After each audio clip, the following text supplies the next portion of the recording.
Welcome back to the Radio Academy podcast. I'm your host, Georgie Jameson, and this week we're taking you back to May as we share some of the backstage audio we gathered on the night of the Arias. Later on in this episode, we'll hear from some of the gold winners.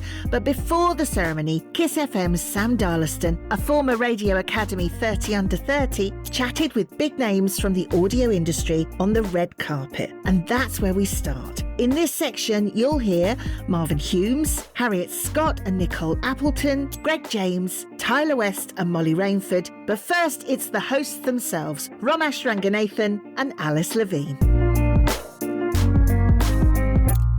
Congratulations on hosting tonight's Arias. What are you most looking forward to seeing? I'm looking forward to seeing some tears. Do you think people will be driven to tears by a win or a lose? I don't want that. I think awards are good and they're important and it's nice to get some validation. But if it means that much to people, I think there's other stuff going on. No tears, right. So you've been nominated for an Aria yourself. Do you fancy your chances, or do you fancy his chances? Of course I fancy his chances. We're looking at one of our premier broadcasters right here.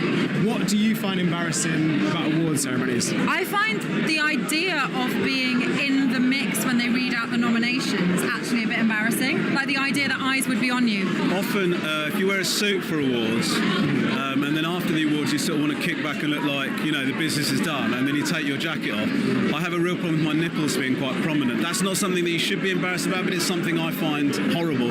Well, all eyes on that for tonight. Hosting Kiss is a dream come true. It's a show that I've listened to for years. Yeah. I'm doing years, you know what I mean? It's so good. So, I was nervous, still get a little bit nervous at the beginning of my show now, if I'm honest, because it is such a British institution, do you know what I mean? Everyone loves Kiss 3, so to be there Monday to Friday from 11 a.m. till 1 p.m. Well, there we go. Could you recommend us a radio show or a podcast or something that you love that isn't your own? Yeah, I'm going to say the rest is history, and I know it's number one now and everyone loves it, but I loved it first, and I loved it years ago. Before it was cool, guys. Before it was cool. And I like to think of them as my friends. I've never met them, but that's what radio does to us. That's what podcasts do to us, isn't it? That is the beauty of it, yeah. I would say I love Jessie Ware's Table Manners. Yeah. I love her. I think she's brilliant, and it's so wonderful when you watch it. On my show on the weekend, we do this thing called Embarrassing for No Reason, where basically we'll think of things that embarrass us and we're not sure why. Like for my one at awards ceremonies, it's when you've got a drink and a little bit of food in your hand and you don't have anywhere to put it, and you just... Sam, I need to offer you an apology. Because one morning we accidentally did this feature on the breakfast show. I know. And I've been meaning to say that was accidental. Oh man, it's absolutely and it's not, and it wasn't a copy. It was just two great minds thinking alike, coming up with the same thing. That's what I think. And then we're not going to do it as a regular thing because that's your thing. No. So I'd like to actually apologise on camera. This wasn't embarrassing for no reason. Stealing another radio presenter's feature. There you go. What about award ceremonies? And then having to say it at an award ceremony.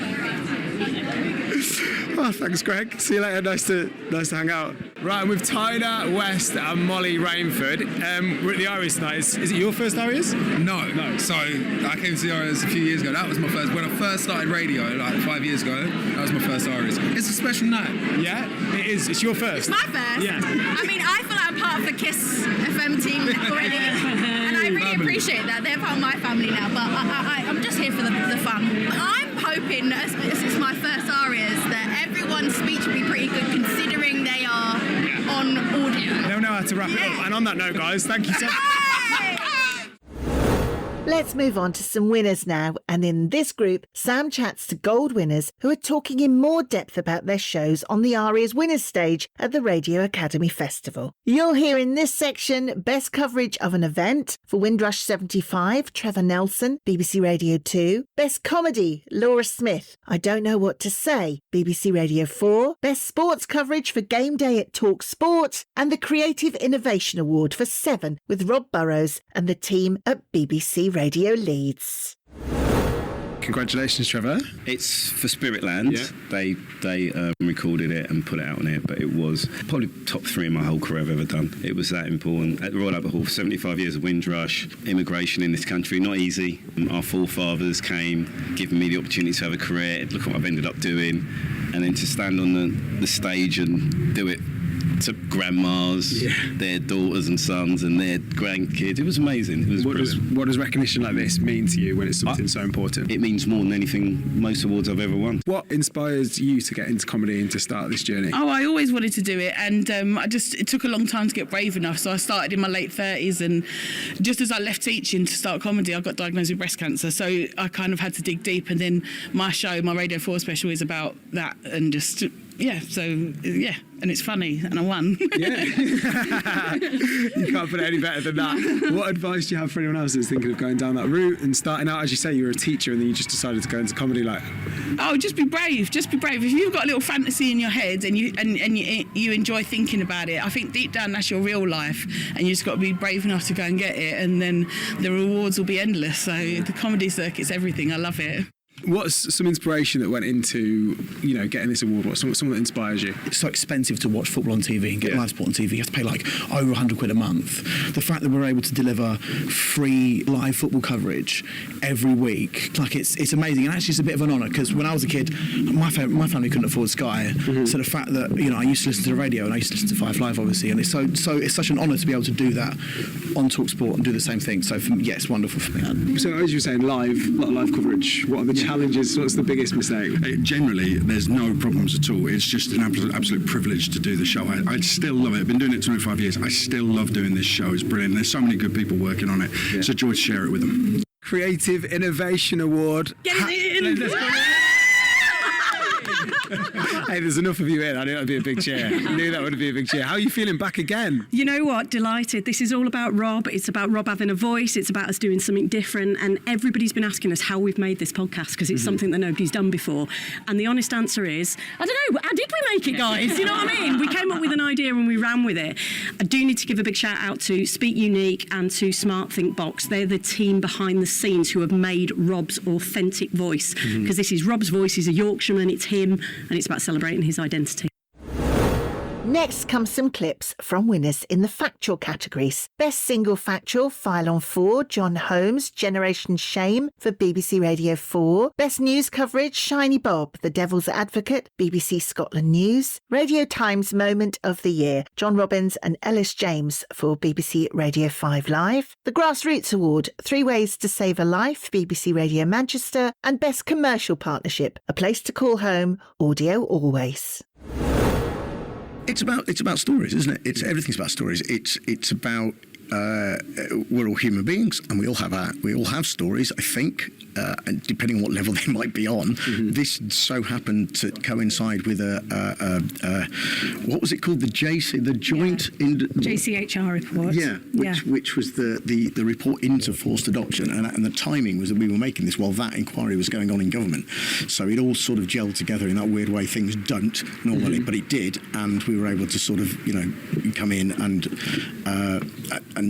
use that as a springboard into the world of this forced adoption, which is a scandal. Yeah, so, we're pleased to shone a light on it. News coverage of 2024. Congratulations. Thank you. How are you feeling after coming off that stage? Amazing. Really, just the other nominees in that category, we just didn't think we had a chance. So to get a gold was just unbelievable. Oh, absolutely. I mean, it's such a strong category. We came here tonight not expecting anything, to be honest. So it's amazing. Yeah, well, absolutely. And what's been your inspiration when you were making this? So there was quite a lot going on at the time. There was a big trial which just so happened to tie into another story that we'd been working on, and it all just seemed to come together. And then when people start telling you their stories and trusting you with their stories, you've got a podcast. And at that point it all started to really just form. A lot of hard work went into it, a lot of people's stories and a lot of honesty from them went into it. Yeah, and it's just amazing for us to get this. It's brilliant. Your story is obviously so inspiring to so many. How has it been to open up and talk about that kind of thing? Well, it's very strange hearing the audio in front of an audience. I felt really embarrassed because I've only ever heard myself talking to Ellis in the studio. I've never heard other people listening to our show. Do you know what I mean? Yeah.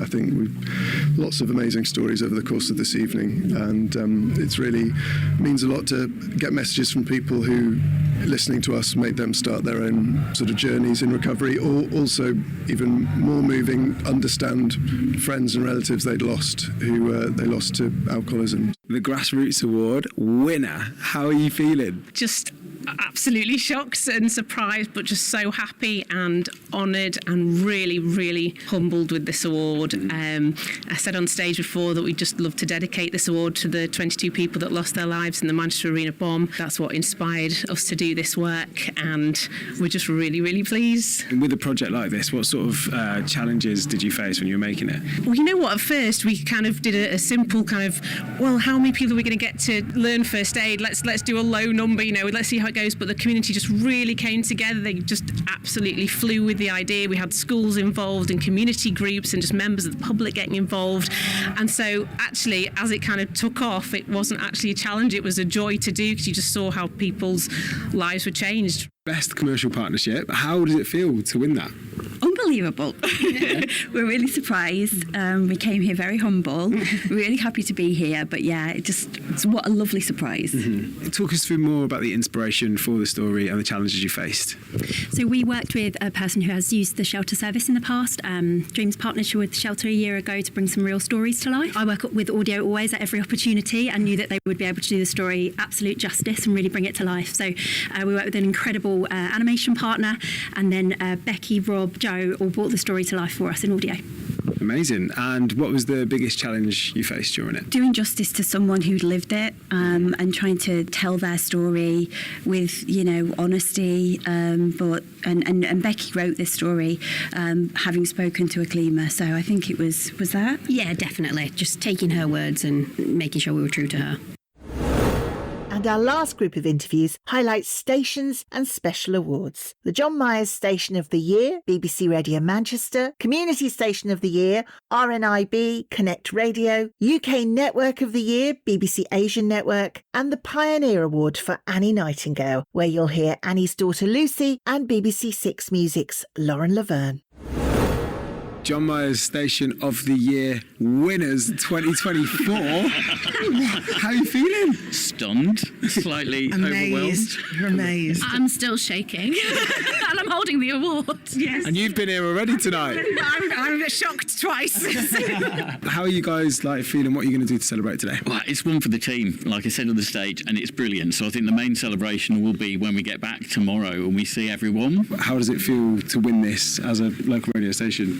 Just fantastic. It just shows the power of local radio, and it can reach so many communities on so many different levels. That's the beauty of radio, is that you can have a gazillion pounds and make beautiful radio, and you can have very little money and still make beautiful radio. And I think that's what's coming out through the awards, actually, is that to connect really well with people, you don't need a lot. You just need a microphone and a brilliant story, brilliant content, and talent. And talent. Bugs of talent. Yeah, we are very lucky with the talent that we have. We work with, we've got staff, and we've also got about 25 volunteers who volunteer their time for free, and we develop them, and they come and bring some brilliant stories and brilliant programmes to a blind and partially sighted community throughout the UK. So yeah, it's very special. It's very special, I think, for them to be recognised in this way as well. We work at the Asian Network. Not that there's a hierarchy, but sometimes we feel a bit forgotten, even though we're treated really nicely. And then this happens and you're like, damn, all that hard work that everyone's put in has really had an impact. Yeah. And I've got to say, we are really one big family. Everyone at the BBC Asian Network, producers, presenters, management, everyone is genuinely one big family. So this is going to mean a lot to everyone. Annie's impact will hopefully carry on affecting women and non-binary individuals to come. So I think it's really important that we keep celebrating her long, long career. Annie was born in 1914 in the middle of the Second World War, and it is very easy to forget how recent that is. It feels like a long time ago. It's not. When Annie joined Radio 1, she was the only one. She was the only woman. There were a lot of people around her who thought she shouldn't be there, who wanted her to fail. And she sort of opened all of these doors and came up against all these obstacles and removed them, and only very, very recently. So it's important to acknowledge that part of her story as well, because, we don't want to go backwards. We want, and she wanted more people to follow in her footsteps. She started a scholarship for that reason. Yeah. I think ultimately Annie was just really passionate about new music and new talent of all kinds. So yeah, that's just one thing that she really championed.